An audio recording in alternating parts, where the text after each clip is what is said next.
top 4 for yinya omotra manumi hu yinya omotra seriously niam me hu no Eugene we anticipated niam bi say enso ni kra Attakora enso ni we anticipated niam bi say the way na omo brand ade no the way na as a BBC omo fa no as a headache na omo mpe solution to it no Eugene say na besi because uhwem kura na obekaya last season wa bra na Kotoko ene has eba bebo omo game in the top 4 no Kotoko lost that game but after the game you could see some Kotoko family no they were never hurt by that loss even though say Kotoko has naturally create that bite of argument create a record on any day at any stage I was say with me winning na with me at the car or success story why I say 2-1 why it's even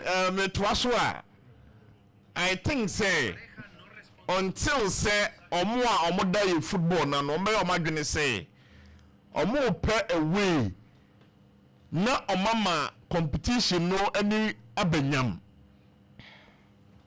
omunya realize say de ne dia these are some of the things you be hu me best mark say omame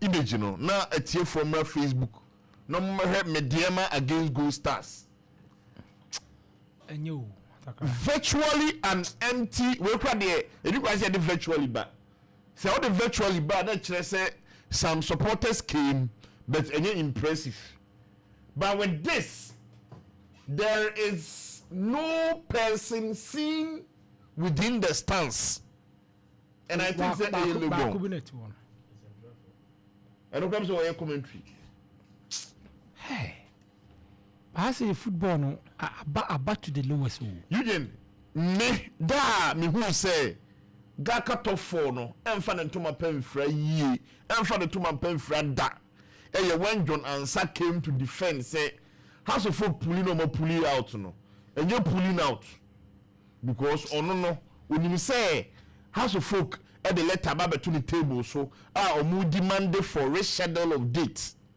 it is house of folk pulling no more pulling out no one to him news to him a surprise no film no quickly or more consider the 5th club on the league table it's when you how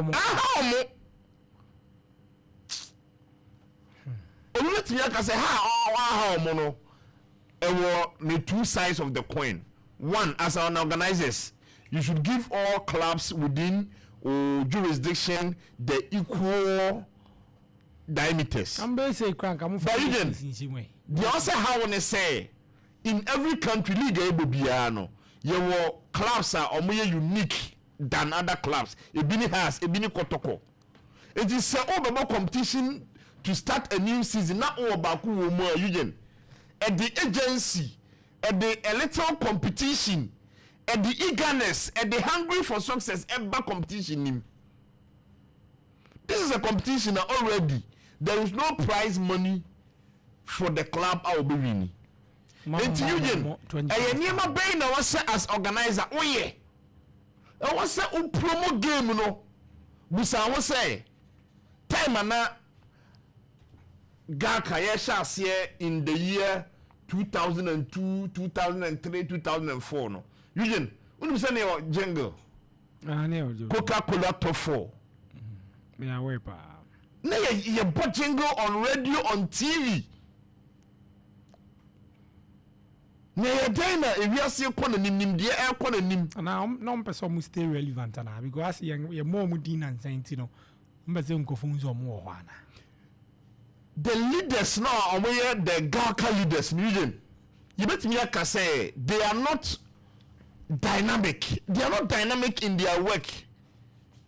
Because me say competition yakofa by say Ghanaian clubs now omubago jina Ghana name our CAF interclub competitions no omuba use our competition which is the GHALCA top 4 and they prepare omo ho and they rule the interclub competition nim interestingly CAF asese me dwumadie enti akwakoba se e wo se wo a woje league ene wo a woje FA Cup una wo se wo go gina on minor name e wo CAF interclub competition enti me GHALCA e die na wo se me ye se de be ya CAF dwumadie na wasesa ama de oji FA Cup ekobi de oji league ekobi no de na menya sa clubs no aba be hye me competition nim no se de be ya competition no eda ho a me koton a menya business people amamudi o musika ba be shim because they nim say ade eton football dwumadie pa level of competition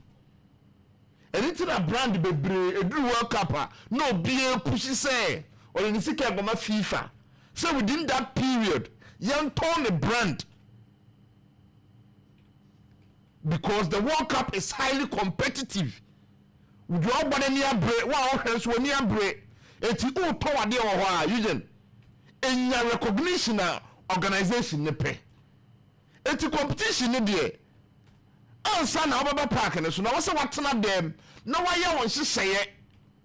It's you peer out say over bona you Ukotoma organizers are not the music about him. Now, so yay, GHALCA for no, Mr. John Ansah, organize or occupy 2 portfolios. GFA security head, our Black Stars, and the GHALCA president. Now, so by when the deck is same back. According to Attakora. According to Attakora, Opemsuo radio. Mr. John Ansah, our GHALCA president, may say. The portfolio now all send me or GFA as Black Star security coordinator and you and the saying the GHALCA presidency and into the GHALCA yaba top 4 na a empty stadium no there is no promo there is no marketing until you don't see you how is that call